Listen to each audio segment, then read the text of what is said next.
Et bonjour à tous et à toutes, bienvenue sur ma chaîne. On se retrouve aujourd'hui pour une nouvelle vidéo et je vous propose une nouvelle méthode de tirage pour développer tout ce qui concerne, on va dire, les couples, les duos, les amis, enfin les relations de manière générale avec une personne, avec le tirage du bélier.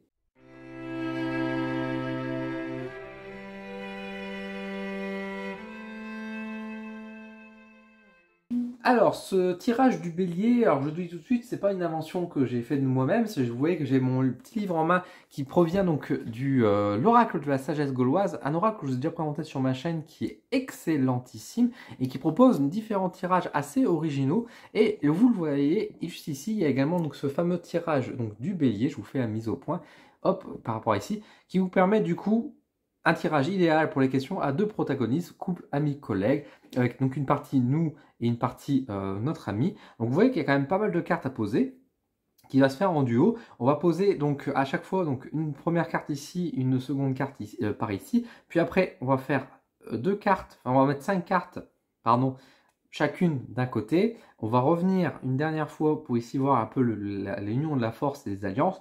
Et enfin, on aura une dernière carte ici qui va montrer un peu plus le projet. Je vous propose de réaliser ce petit tirage ensemble. J'ai pris mon tarot avec pour justement faire ce genre de tirage avec vous accompagner, pour vous donner un peu les interprétations qu'on peut faire et vous donner un peu comment travailler. Alors, je vais essayer de faire en sorte que le tirage soit visible sur la caméra, mais je vous avoue que c'est compliqué pour moi de faire un plan complet, on va dire, de toutes les cartes. Donc je ne sais pas si on aura la forme du bélier qui sera là à la fin, mais vous comprendrez au moins, on va dire, le principe même.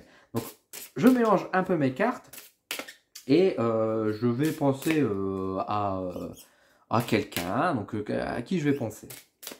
Encore une fois, je vais le faire ici en titre d'exemple. Voilà, ça ne veut pas dire que c'est forcément une réalité qui va se passer, mais encore une fois, c'est plus pour vous montrer comment tirer les cartes, c'est pas pour me faire mon propre tirage personnel, évidemment. Donc, tout d'abord, voilà, je vais mettre d'abord une première carte, donc ici, qui est la carte 1, qui va tout d'abord me montrer, donc ici pour moi, et en contrepartie, ici, pour la personne à laquelle je pense. Donc là, on a la première carte posée ici, dans le côté des unions des forces et des alliances. Donc, dans ce côté-là, c'est justement un peu les atouts, comme ils disent ici, les atouts propres que chacun peut marier à ceux de l'autre. Voilà, c'est ce qu'on amène ici.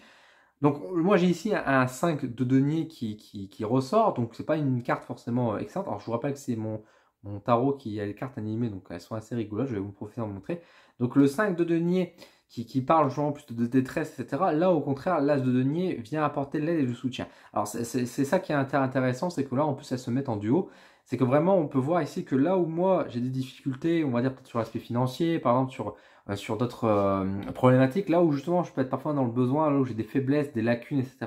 La dite personne, au contraire, elle va me le donner. L'as de denier, vous voyez clairement avec cette main tendue, cette main qui est posée ici pour pouvoir justement, on va dire, apporter l'argent que je n'ai pas forcément, ou la richesse, qui n'est pas forcément que la richesse financière, mais vous voyez que du coup, il y a un coup de main, il y a une aide qui est apportée par rapport aux besoins. Donc là, on voit que la personne B, hein, on va dire ça comme ça, la deuxième personne apporte quelque chose à la première personne qui est ici, donc moi, ici représenté.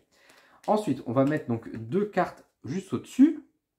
Alors, je vais juste faire comme ça. Donc, je vais sans doute les superposer un petit peu, hein, parce que vous voyez déjà, en mettant deux cartes, ça prend quand même la place. Donc ici, donc encore une fois, ça me représente. Donc on a le roi de coupe. Et pour la dite personne, ici, nous avons le 2 de denier. Alors ici, à partir de maintenant, les 5 prochaines cartes que nous allons poser en parallèle vont représenter, comme ils le disent ici dans le bouquin, les cartes sont roulant à côté d'intervenants, représentent les 5 forces et influences qui vous caractérisent l'un et l'autre au moment de la consultation. Donc, c'est vraiment ici, on va dire, les forces et les faiblesses de chacun. Donc là, il y a un côté parallèle qui va se faire, peut-être chacun sous des problématiques précises. Donc là, par exemple, on me montre ici une image par rapport à moi d'une personne assez posée, maître de ses émotions à ce niveau-là. Là où à l'inverse, c'est une personne qui est en train plutôt de jongler, justement, qui est peut-être un peu plus terrestre, on va dire, un peu plus matériel, on va dire, qui, elle, apprend à gérer un petit peu plus, on va dire, ces questions-là. Donc si on était sur un domaine un peu plus peut-être émotionnel, là je le prends un peu plus dans ce matière-là, on pourrait dire que là, par exemple, ici, moi je maîtrise un peu plus mes émotions, le manque, etc. De là, de l'autre côté, il y a peut-être un peu plus le travail justement de savoir-faire, d'apprentissage, de développement, etc. Ça peut être aussi lié par exemple à la spiritualité, hein. Donc là, avec une maîtrise un peu plus, on va dire forte, on va dire que je maîtrise complètement la spiritualité, hein. Je ne suis pas en train de me vanter ici, mais que là, il y a un apprentissage qui se fait plus. Donc là, on est sur une côté maîtrise, là où à l'inverse, sur ce sujet-là, il y a plus un côté apprentissage. Sur un autre sujet, par exemple, là, on met la deuxième carte, la carte 2. Donc là, par contre, on reste un peu dans le domaine des émotions avec l'as de coupe. On voit, il y a quand même le côté sensibilité qui est quand même très marqué.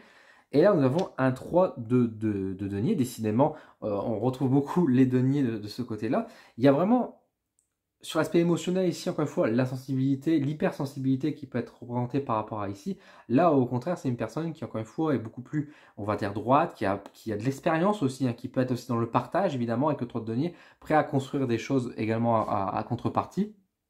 Donc, qui peut venir donner un coup de main par rapport à ça, par rapport à cette personne qui est plus un radar, qui est plus dans la sensibilité, dans le ressenti. Ici, on est dans un côté beaucoup plus actif, hein. On avait un 2 de denier, un 3 de denier. C'est des cartes qui sont un peu plus actives que là, on est quand même sur quelque chose de beaucoup plus passif. Donc, on sent qu'on a une personne plus active ici dans l'ouverture, la solidarité, dans l'apprentissage, dans le développement. Et surtout, c'est marrant, on a le 1, 2, 3. Vous avez remarqué, hein, donc ce serait intéressant d'analyser aussi cette progression qui se fait au final de cette personne. Là où au contraire, on est dans un côté un peu beaucoup plus émotionnel, donc un peu drama queen aussi, un peu avec ce 5 de denier, pardon, qui est marqué ici, si on devrait apprendre à les lire ensemble. On sent qu'il y a un côté émotionnel et qui parfois peut amener une détresse un peu forte, et on a un côté beaucoup plus rassurant, ici beaucoup plus stable. Troisième carte, on va la mettre ici. Donc ici, toujours pour moi, j'ai le cavalier de denier, donc on va parler un peu plus d'investissement, etc. Et là, nous avons le 5 de coupe. Et là, on a une inversion. C'est marrant parce que l'inversion se fait cette fois-ci, on passe des coupes au denier. Là, on a inversé un peu la tendance.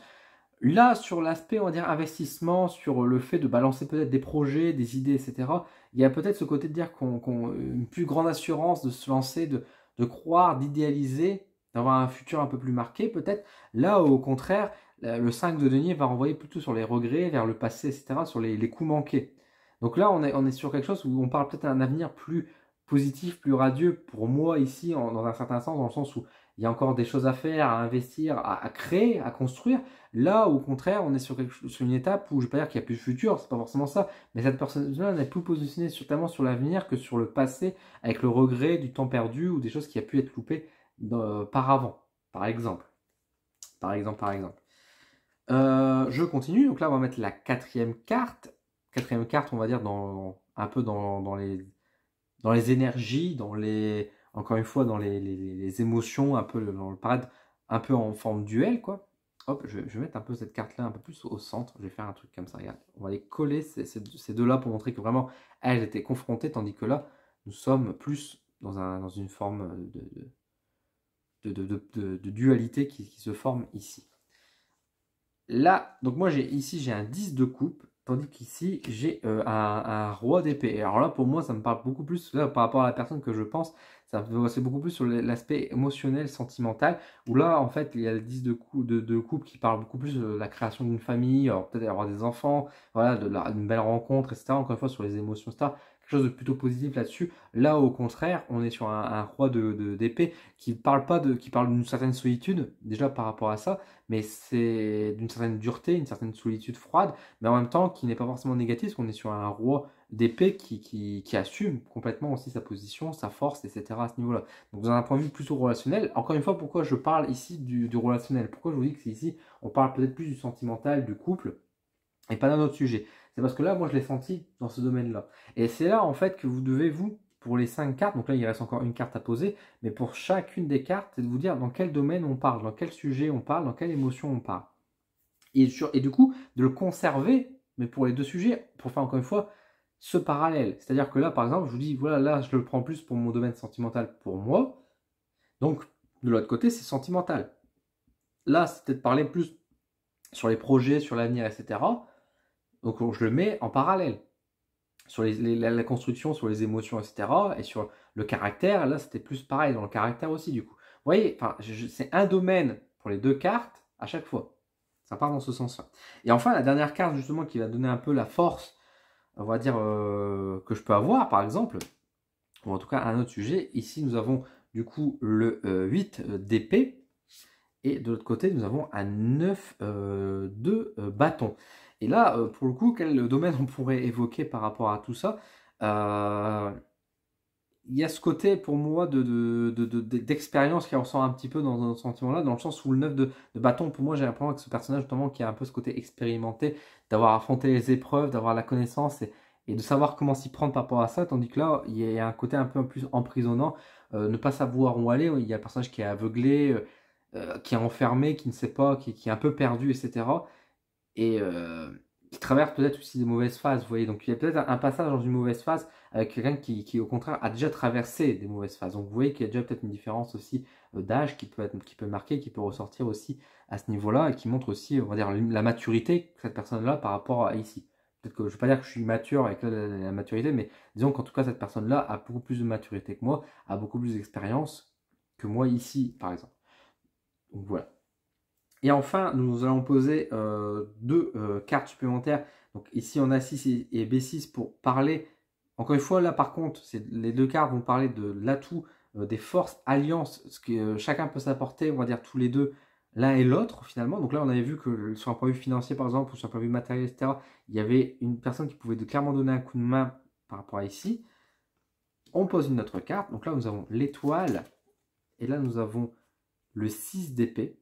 Et là, on a une situation qui s'est retrouvée inversée, où là où j'apporte plus de positif, là où la personne ne m'apporte pas de façon négative, mais là où la personne est peut-être plus en besoin et en aide, on peut voir qu'ici, dans ce besoin où la personne a tendance à un peu fuir peut-être les situations ou à ignorer, à rester discrète, à devoir partir, etc., cette personne-là, donc c'est-à-dire moi, peut accompagner, peut aider cette personne en nous donnant cette opportunité à apporter vraiment une vraie chance, on va dire, dans son quotidien, dans cette vie-là, pour pouvoir aider, encore une fois, peut-être dans le contexte de déménagement, par exemple, je peux aider cette personne à trouver une solution pour partir, pour développer, grâce à mes ressentis, grâce à toutes les énergies qu'on a pu voir, grâce à cette sensibilité, cette vision que j'ai de l'avenir, etc. Là où la personne a un peu plus peut-être de mal à se projeter, etc. Moi, je vois peut-être un peu plus de projection, etc. Et donc, je peux affirmer, je peux écouter plus facilement mes ressentis, etc. Là où la personne aurait plus de difficultés, par exemple. Voilà. Encore une fois, je vous en parle comme ça. Évidemment, ce tirage, il est un peu flou, il est un peu focus dans les interprétations, et c'est normal parce que je ne le fais pas dans un contexte où j'ai une question précise, où j'ai une idée précise. Là, je le fais plus dans une situation d'exemple pour vous montrer la forme du tirage. Mais de votre côté, il faut bien vous rendre compte, ce sera quand même plus fluide quand même malgré tout, on va dire en termes de message, parce que vous aurez des meilleures idées en tête. Quand vous connaissez déjà la personne, c'est beaucoup plus fluide, quoi. Et enfin, la dernière carte qu'on va poser, qui est du coup la fusion un peu des deux, c'est qu'est-ce que ça va donner entre cette personne, elle et moi, qu'est-ce que ça va offrir. J'ai un œuf de coupe qui est plutôt sain, c'est pour moi, donc là on la met juste en dessous pour faire la fameuse tête de bélier. Je vais essayer de vous montrer un peu à quoi ça ressemble. Hop, je vais bouger un peu ma caméra, donc ça va trembler un peu, j'en suis désolé. Donc si je recule un peu les choses, donc vous voyez qu'ici nous avons un peu, alors c'est un peu rikiki, hein, forcément on va dire dans la façon de faire, mais vous voyez que nous avons un peu nous avons un peu le museau qui est posé juste ici, et après nous avons donc la tête qui remonte, et après nous avons les cornes qui sont posées là. Alors bien sûr, n'hésitez pas à élargir un peu plus, on va dire les cartes, hein, de faire en sorte que justement, hop, que ce soit un peu plus visible, on va dire, à ce niveau-là. Je vous remontre un peu l'image de base ici. Vous voyez que c'était quand même beaucoup plus écarté, là c'est quand même beaucoup plus rassemblé, mais c'est pour vous montrer à quoi ça peut ressembler. Alors forcément maintenant le focus il est plus là, mais voilà, c'est pour vous montrer un peu à quoi ça ressemble. Et ici du coup, la dernière carte que j'ai, donc qui va remonter encore une fois la fusion, le résultat en fait, que ça va donner ce duo, alors, encore une fois dans un cadre sentimental, dans un cadre de collègue, etc. Est-ce que ça va apporter des bonnes choses ou pas? On a un œuf de couple qui pour moi parle beaucoup ici de tranquillité, de sérénité, que les choses sont apprises, c'est comprises et qu'on avance tranquillement sur son chemin, etc. Et pour moi c'est plutôt logique. De toute façon, de manière générale, je vous dis tout de suite, la personne à qui je pensais, quand je faisais ce tirage, je pensais à ma mère. Donc voilà, tout simplement. Donc il y a des choses qui ressortent, qui sont un petit peu vraies, qui sont un peu justes. Il y a des choses que je ne suis pas rentré volontairement dans le détail aussi, parce que bah voilà, ça reste du domaine privé évidemment. Mais c'est pour vous donner un peu une idée de comment on peut faire un tirage. Et que vous voyez aussi que c'est pas forcément avec une personne, on va dire forcément dans un cadre sentimental. Ça peut être encore une fois avec un ami, ça peut être avec un membre de notre famille. Mais voilà, donc on va savoir un peu plus comment va se passer une relation, comment va se passer le duo, etc. sur l'avenir. Je trouve que c'est un tirage original. Ça peut paraître complexe. Encore une fois, vous utilisez le jeu que vous voulez. Là, j'ai pris le tarot parce que le tarot, voilà, c'est classique, ça permet de quand même avoir pas mal d'interprétations possibles. N'hésitez pas également à utiliser un jeu qui vous parle, avec qui vous êtes bien connecté, vous avez des facilités également, évidemment. Si vous pouvez utiliser de l'oracle du miroir, vous pouvez utiliser Béline, vous pouvez utiliser le Normand, enfin voilà, qu'importe. Qu'importe le jeu, le format reste le même. Vous posez d'abord deux premières cartes qui vont montrer déjà ce que vous pouvez chacun l'un et l'autre vous apporter. Vous posez ensuite 5 cartes en même temps en parallèle. Hein, voilà. Donc comme ça, vous avez vraiment et à chaque fois que vous posez une carte, les deux s'affrontent sur un domaine et vous disant que cette personne-là, comment elle se comporte dans tel domaine ou tel domaine. Après, vous pouvez vous-même décider de dire voilà quel domaine je veux mettre en place, parce que là, je suis resté neutre et j'ai laissé venir les choses. Mais après, vous pouvez très bien dire bon voilà, comment il est, par exemple, je sais pas, si vous faites un tirage sentimental, bon, il est comment, on va dire, avec la famille de manière générale, son projet d'enfant, qu'est-ce qu'il en pense. Ensuite, est-ce qu'il a comment ça se passe dans la sexualité, par exemple, comment ça se passe, on va dire, est-ce que voilà, est-ce que lui veut beaucoup d'enfants, enfin je sais pas, vous posez n'importe quelle question, on va dire, dans ce domaine-là, est-ce qu'il va être fidèle, enfin voilà, vous pouvez vous amuser dans ce principe-là à poser, comme ça vous permet de dire, voilà, mais du moment, encore une fois, que la question reste unique, c'est-à-dire que, voilà, est-ce qu'il va rester fidèle, par exemple, entre guillemets, dans un domaine sentimental, est-ce que la personne est fidèle, ça c'est pour moi, ça c'est pour lui, vous voyez, ça marcherait comme ça. On peut pas faire dire, voilà, lui, est-ce qu'il reste fidèle? Et puis moi, je ne me pose pas la question à moi-même parce que je sais déjà la réponse. Ça peut être intéressant quand il faut travailler sur soi aussi. Et c'est ça qui est intéressant dans ce tirage, c'est que ça fait autant travailler sur nous dans certaines positions qu'aussi pour l'autre. Donc après, à vous de faire vos propres tirages. Mais voilà, je vous ai donné un petit exemple. Je vous remontre pour conclure un petit peu finalement ici. Donc cette double page, enfin cette double page, pardon, cette page avec ce tirage. Comme ça, vous pouvez lire donc ce tirage du bélier qui est assez sympathique, qui est un peu différent. Comme ça, si vous voulez reproduire, vous pouvez le voir directement par ici. Et j'espère en tout cas que cette vidéo, ce tirage vous a donné l'envie de le faire. N'hésitez pas à me mettre en commentaire si ça vous a inspiré de le faire et de dire voilà quel jeu vous avez utilisé, est-ce que ça vous a parlé, qu'est-ce que vous avez vu. Si vous avez des petites difficultés, bah, n'hésitez pas à partager. On peut toujours essayer de voir un peu ce que ça peut donner, quoi. Mais voilà, en tout cas, c'est un exemple de tirage qu'on peut réaliser un peu différent de ce qu'on peut avoir l'habitude de tirage en croix, du tirage des 12 signes par exemple. On peut faire ce tirage par exemple du bélier qui permet dans un cadre plutôt relationnel, mais encore une fois de couple, d'amis, de collègues, de famille, d'avoir des réponses sur un peu le développement, tout ça. Puis encore une fois, le côté qu'est-ce qu'on chacun s'apporte et une finalité derrière. Voilà. En tout cas, j'espère que cette vidéo vous a plu. Dites-le moi en commentaire. N'hésitez pas à me faire des retours pour bah, voilà, que je continue à travailler. Si vous voulez d'autres vidéos de ce genre, etc., n'hésitez pas à me le dire. Merci beaucoup en tout cas à vous pour bah, m'avoir apporté, on va dire, votre soutien, pour avoir regardé jusqu'au bout cette vidéo.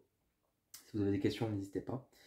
Merci également à tous les membres au coup de pouce Odin qui m'aident à soutenir ma chaîne, mon développement, mon entreprise, etc.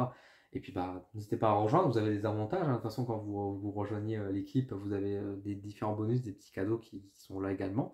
Donc n'hésitez pas à rejoindre tout ça. Merci beaucoup à vous, prenez soin de vous et je vous dis à très vite sur ma chaîne.